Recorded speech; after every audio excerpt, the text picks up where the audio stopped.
Hello and welcome to another episode of Auspol Explained. Today I have a guest. Welcome. Great to be here. Really good to be here. Could you just introduce yourself, your role, and a brief physical description for accessibility purposes? Very good. So my name is Jordon Steele-John. I'm one of the Greens Senators for WA. In that role, I'm also the spokesperson on matters of disability rights and services, youth affairs, trade, peace and disarmament, and veterans affairs. So I work in kind of a broad range of different topic areas. A physical description of me today: I am wearing brown shoes, blue jeans, a shirt that I bought from Kmart at a point I can't remember, and I'm wearing glasses that are kind of greeny with brown edges. And I've been told I look like a cross between Moss from the IT Crowd and an overweight Buddy Franklin. So I'll just let that kind of paint the picture for people that can't see me. My name's David. I have short, reddish brownish hair. Well, short for me. And I'm not short. Not that short. This is the first lie of the interview.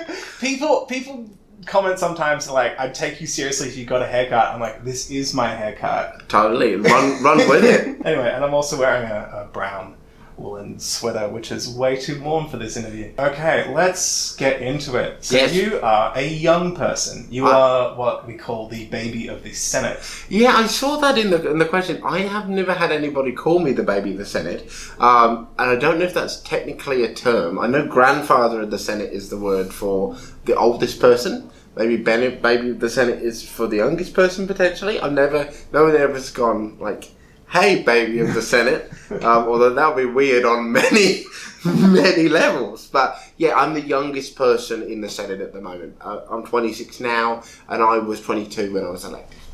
That's pretty young. Yeah, baby of the House is the more common term. Right, okay. You also put your hand up as a candidacy in 2013. You would have been like 18. I was 17. 17? Yeah. So I put my hand up to be a candidate for the state seat of Warnbro, which is where I live, in WA. Go Rocco. And Balvirus. So yeah, I joined the Greens when I was 16. Very much guided by a kind of a deep passion for issues around refugee rights particularly, and also climate action. And I think that the two things kind of came together for me initially in a decision to get to maybe look at joining the Labour Party. My family had voted Labour in the UK, so I was like, oh well, that's probably what you do. And looked around for a party that was speaking about those issues with the urgency that I felt then and feel now as a young person we need to actually be addressing those issues. Kind of found the Greens and jumped in and haven't looked back from that point. One of the things that came from that though was the like, wow, there are not many young people in the political space. You know, like I was really keen to get involved and be part of campaigns and go to rallies and talk to people on the streets about the issues. The choice to become a candidate was not something I kind of actively went, yes, I want to do that. It was more a kind of like, oh my God, there's nobody that looks like me in these spaces. Anything like the life experience of my friends or me, and therefore we're not talking about the issues that actually affect us. Like back then in 2013, youth-based political conversations in WA were basically the Labour and the Liberal Party talking about how much they hated hoons.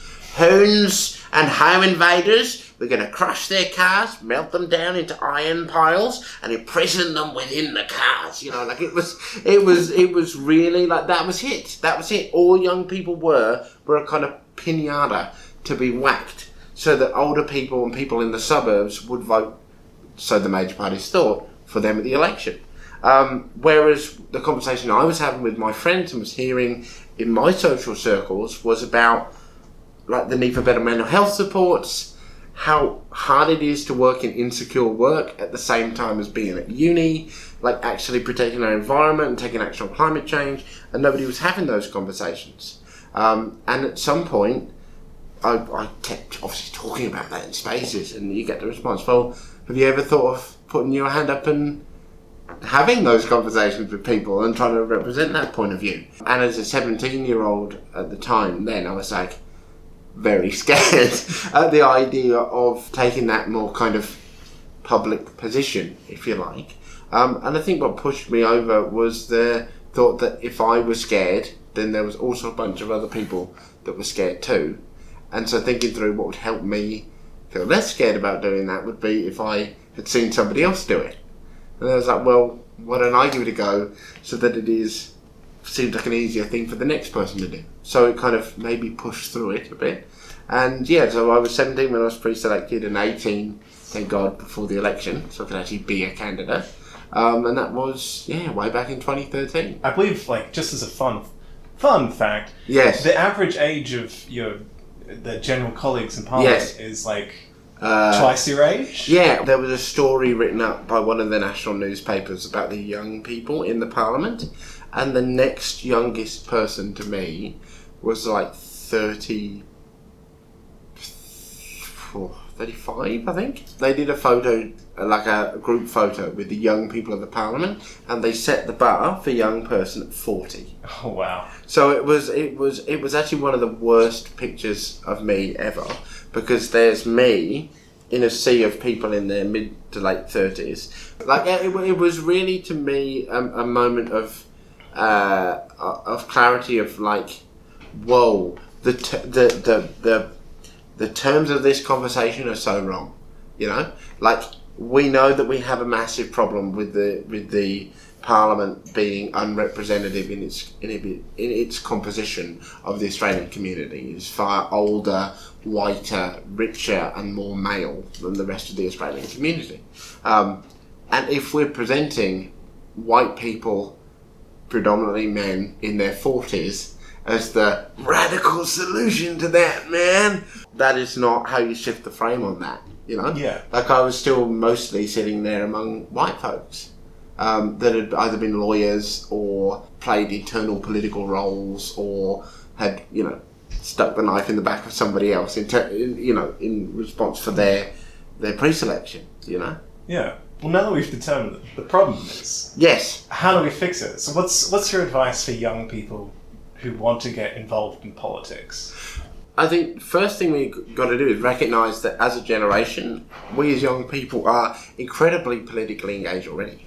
We take political actions all the time. Whether it is having a conversation with a friend about how they are feeling in terms of their mental health or anxiety, whether it's buying your dad a teacup or going along to a student strike for climate rally, or walking out of school because your school has incredibly mishandled sexual assault and rape situations that have happened in schools that have just happened in Adelaide, for instance, whether it's leading and organising the student strike rallies to burst into parliaments and sit down in the street and protest, that's a political act in itself. Our generation is, I think, alive with desire to make change. And that's the heart of politics. That's what it's about. I think that there is a attempt by some people in the media, some people even in academia in some places, to define what political engagement is into this very kind of narrow, and then he came forward and put his name on the ballot. And people said, yeah, he's a good man of standing. And that is actually an attempt to sap us of the confidence to go into those more formal decision-making spaces and shake them up. Because what I actually see, a generation that is incredibly politically engaged and incredibly connected, across continents, across the entire globe in a way that no other generation has been. Enabling an ability to organise and communicate at speed and scale that has never been experienced by us as a human species.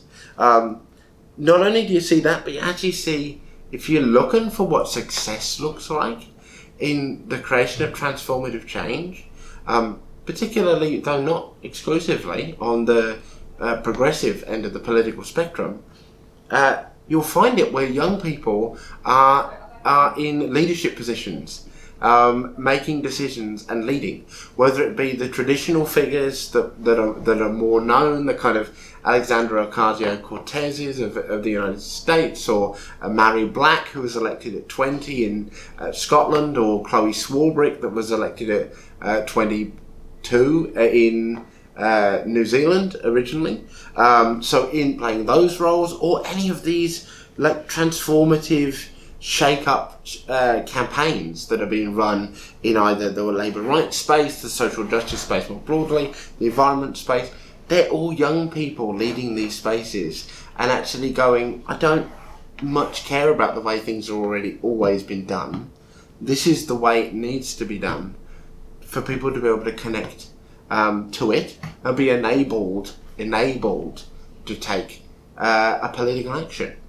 And I think that is incredibly excellent. My advice, if you like, would be to step into your own power, to see the acts that you are taking, whether it is that conversation with your friend, or the action that you're taking to organise your school, or the signing and sharing of an online petition, or the attendance at a rally, or stepping forward and becoming a candidate in a more formal sense, all as a political act that you should be incredibly proud of, and build that confidence towards taking more action and getting more involved as you move forward, because we as a generation are powerful. What do you think is the greatest barrier to young people for getting into politics? Discrimination against us as young people. I think the discrimination that you cop as a young person if you try to enter a decision-making space or raise your voice is pretty awful. There's a reflexive dismissal and a reflexive derision that we cop that is just not okay. And I've had to push against it, and anybody that is a young person that steps into that space, I think, gets the kind of, you haven't lived yet, you've got no life experience, what would you have to bring to the, that kind of, you don't know, you'll know when you get a job, Sonny Jim, that kind of thing, and you're like, I'm trying, I've got 3, they're ripping me off at 2 of them, so that there's that, and I think it's particularly pronounced if you are a young woman or a young person of colour attempting to step into that space. There's a kind of sit down, shut up, be quiet, learn your lesson before you come into the space thing that is really it's so normalised in our society. I think the way that we as young people, that kids are treated, if you look at the way some of the kids that organise the student strikes for climate were treated by the schools that they organised those strikes within. You've got the schools saying you'll get detention, you cannot do this, we will not allow it. So we got that at the school level. That kind of attitude towards us, I think, is pervasive in society and very easily internalised. Yeah. And very easily then used laterally between us as young people to other peers. So actually the barrier is liberating ourselves from that idea, stop using that laterally against other people, what do you know, you're only blah blah blah, and then kind of pushing back on it in the society more broadly.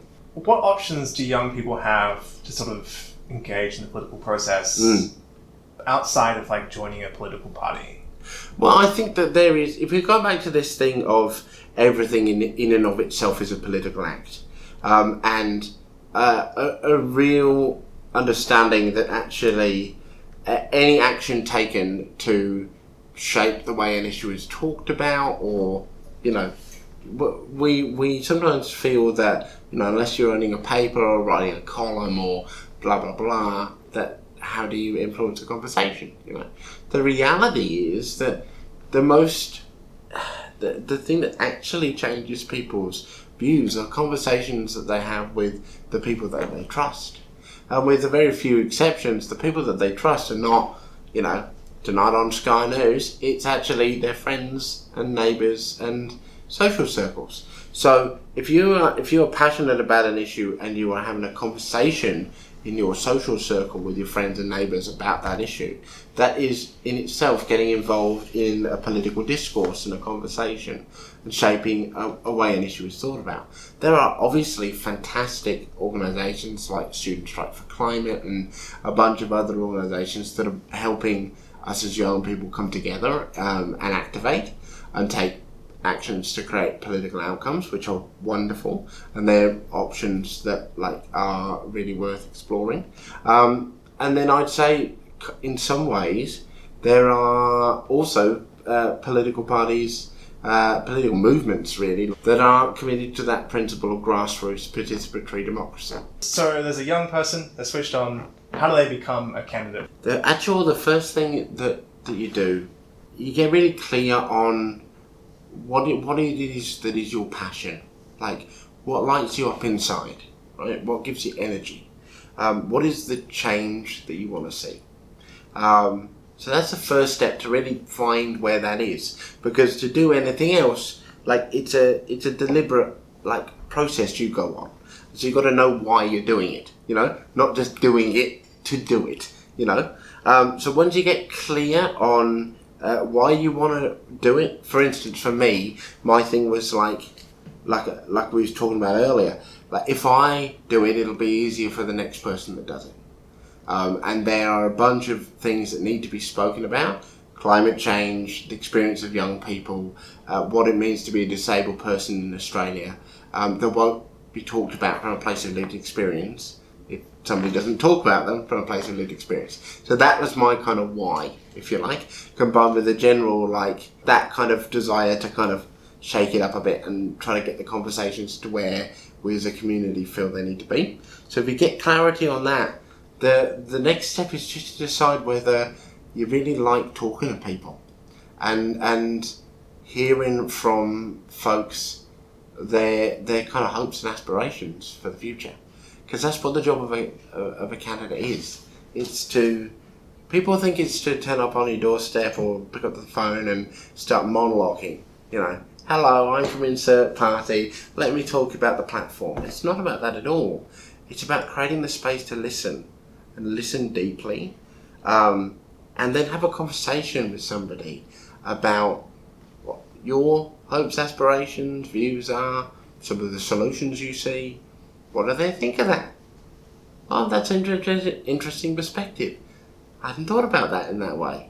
What about this? And to have a genuine exchange of ideas with somebody, and to actually persuade them to your point of view, or if you can't persuade them to your point of view, just move them a little bit further along and give them an idea that actually they can have a conversation about politics, about big issues that sometimes they might feel they're not qualified to talk about, and actually they are, and that their perspective is valid and valuable, and that is a conversation they should be able to expect to have with their representatives in politics.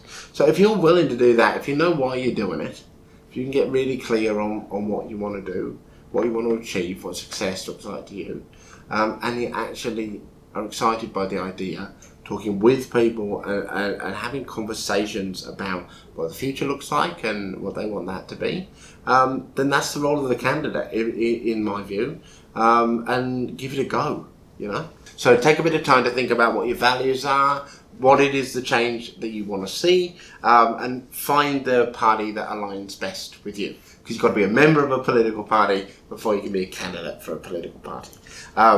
Different parties have different processes, but they'll explain it to you if you express an interest. If you decide Party A is the party for me, the next step then is to reach out to them and say, I'd like to be a member. And they'll have different membership processes. So for instance, in the Greens, the membership process is come along to a meeting, share with us, or send us an email, share with us why you want to join, and you'll be allocated to a group that roughly aligns with your geographical location. And then the step beyond that is really up to you. Some people spend a bit of time learning more about the political party, about the issues, about what it means to be a candidate, be involved in an election, before then going, hey guys, do you want me to be your standard bearer, kind of thing. And some people are like, no, this is the role I want to play. I want to play it with this organisation for this problem, for this reason. So they go straight through and go straight to the candidacy result, if that makes sense. So yeah, it's really what is your comfort level in terms of what the timeline is. And some parties actually, now I think about it, have a rule of like, you can't be a candidate unless you've been a member for X period of time. The Greens don't have that, but some parties do, I think. And then, past that point, if you've been endorsed by your party through whatever process the party uses, in the Greens it's like a vote or a consensus decision of the membership, then there's the paperwork of a bunch of forms that you fill in and lodge with the relevant electoral commission to then get your name put on the ballot paper and printed on election day. So that's a kind of function of it, if that makes sense. If you're doing it at the national level, please check to make sure you have only one citizenship, because if you have more than one citizenship, you will be ruled constitutionally ineligible. Like, give it a go, because there's this great myth that everybody that does these jobs, people particularly that get elected to Parliament, must be like these, must have this grand plan, and we understand it all and da-da-da. It's, in my experience, total nonsense. Most people in politics, as most people in life, are doing the best they can, or trying to do the best they can in the way that they see it, and are more or less making it up as they go along. So I think a lot of those nerves that we feel as young people are the result of that contextual societal discrimination that we then take on board. I think if we can quieten that within ourselves and put a good support network around ourselves, friends to kind of pick us up if we waver a bit, then it can be a really excellent thing to do. A really excellent thing to do. Just for young people out there who want to know, what are the sort of prerequisites for becoming a politician? It's not like many of them seem to appear to have done retail or customer service. And oh, I'm not a lawyer. Can I be a politician? The good news is that there are no prerequisites to being a politician. As long as you haven't been bankrupt or in jail for a long period of time, then you can actually put yourself forward to be an MP. I reckon what we need to make our democracy and Parliament work as good as it possibly can is we actually need more young people in political decision-making spaces. We need more young women. We need more young people of colour, because the reality is right now we have a kind of pale, male, stale monopoly on power in the place. And wherever you sit on the political spectrum, that's not what our community looks like. The Australian community does not look like a space, majority of which is made up of men in their 50s and 60s, all that have negatively geared investment properties and have been lawyers or lobbyists in one form or another. That's not saying there's not a place for older people in Parliament. There absolutely is, and some people I'm sure will have more money than others, fine, but not to the extent that it currently is. So we need young people in that space. And what I have seen in other spaces and in other examples around the world is when young people get in those spaces, we do an excellent job. We shake it up, we make it more accessible, we make it easy to understand, we get the priorities closer to where the community actually wants them to be, and do a really good job. Because we're actually really good at working hard under pressure, because we, are trying to do 3 jobs as well as a uni degree, as well as keep our mental health together. Once you multitask like that, legislation doesn't seem too hard, So I actually would say to you that if you're out there wondering whether you should give it a go, give it a go. Give it a go. And know that you are more than probably enough for the job. That the experience will be a positive one in which you will grow, particularly if you do it alongside your friends and a support network. And you, having done it, will make it easier for the next person coming along to give it a go to. Excellent. thank you so much for joining us. Thanks so much. Been wonderful to be part of it. Thank you so much for enjoying this episode of Auspol Explained. Don't forget to comment down what you would like to learn about next, subscribe, share, all those sort of things. And if you're a young person, hey, maybe go join a political party and maybe even become a candidate. Maybe I'll even be able to vote for you in the next election. And I will see you next time.